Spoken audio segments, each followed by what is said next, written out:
വെച്ച് നമ്മൾ സാധാരണ പിന്നെ വീട്ടിൽ ഞാൻ പൊടിച്ചാണ് കൊണ്ടുപോകണം. മില്ലിൽ കൊടുത്ത് പൊടിച്ച് മുറ്റത്ത് മടുപ്പ് കൂട്ടി മാവൊന്ന് അനത്തി വെച്ചാണ് എല്ലാ പ്രാവശ്യവും 45 കൊല്ലം കൊണ്ട് പൊങ്കാലയ്ക്ക് പോവാണ് തിരളി അവിക്കണുണ്ട് മണ്ടപ്പിട്ട്. പക്ഷേ ഈ പ്രാവശ്യമാണ് ഇങ്ങനെ ആയിപ്പോയി. പൊടിഞ്ഞു പോയി.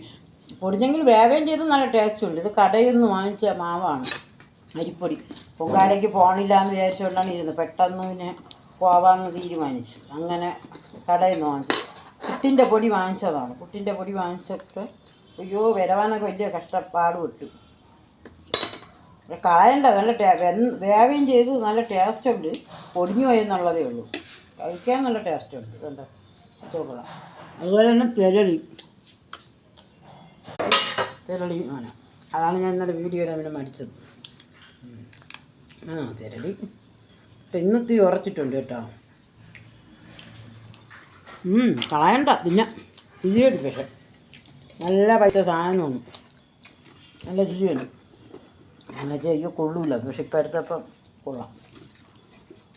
പൊടിച്ചേനല്ല നമ്മൾ തിന്നണല്ലേ. പൊടിച്ചേനല്ല കഴിക്കണം. മുഴുവനെ എടുത്ത് നമ്മളൊന്നും കഴിക്കില്ലല്ലോ, കയ്യിൽ പൊടിച്ചു പോയി കാണുമ്പോൾ പൊടിഞ്ഞു പോയി എന്നുള്ള ഒരിതേ ഉള്ളൂ.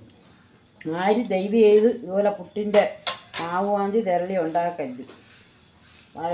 പുട്ടിൻ്റെ മാവ് നല്ല മൂത്ത് പോയി. എനിക്ക് തോന്നുന്നു ചാക്കരി പൊടി എന്തെങ്കിലും ആണെന്ന് തോന്നുന്നു, മൂത്ത് പോയി. അതിലാണ് ഇത് പറ്റിപ്പോയി. എന്നാലും നമ്മൾ കളയില്ല. ആർക്കെങ്കിലും കൊടുത്താലേ ഉള്ളൂ അവർക്ക് കൊള്ളൂല എന്ന് പറഞ്ഞു കുറ്റം പറിച്ചിട്ട്. കുറ്റം പറയാൻ വേണ്ടിയുള്ള ആൾക്കാരും ഉണ്ട്. എന്തായാലും കുറ്റം പറയട്ടെന്ന് പറഞ്ഞിരിക്കും ചില ആൾക്കാർ. ഇങ്ങനെയുള്ളവരും ഉണ്ട്.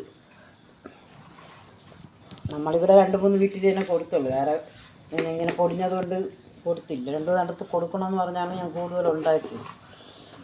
പൊടിഞ്ഞതുകൊണ്ട് വിഷമം കൊണ്ട് കൊടുത്തു. പക്ഷെ നന്നായിരിക്കണം കേട്ടോ, മധുരമുണ്ട്. ഇത് ഇഷ്ടപ്പെട്ടു, കൊള്ളാം. ഞാൻ വിചാരിച്ചു ഇത്രയും ഇത് കൈയിടാ പുച്ചെടുത്തു മൂക്കളൊക്കെ.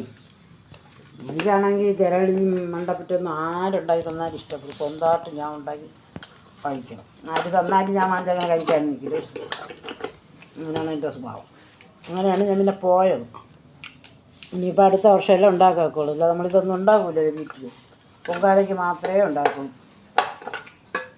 എനിക്കാണ് അമ്മ ഞാൻ പോവില്ല എന്ന് പറഞ്ഞുകൊണ്ടിരുന്ന് പോയോണ്ടാകും ഇങ്ങനെ ആയത് എന്നുള്ള.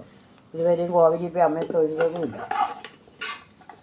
അങ്ങനെ തൊഴാനുള്ള അവസ്ഥയല്ല.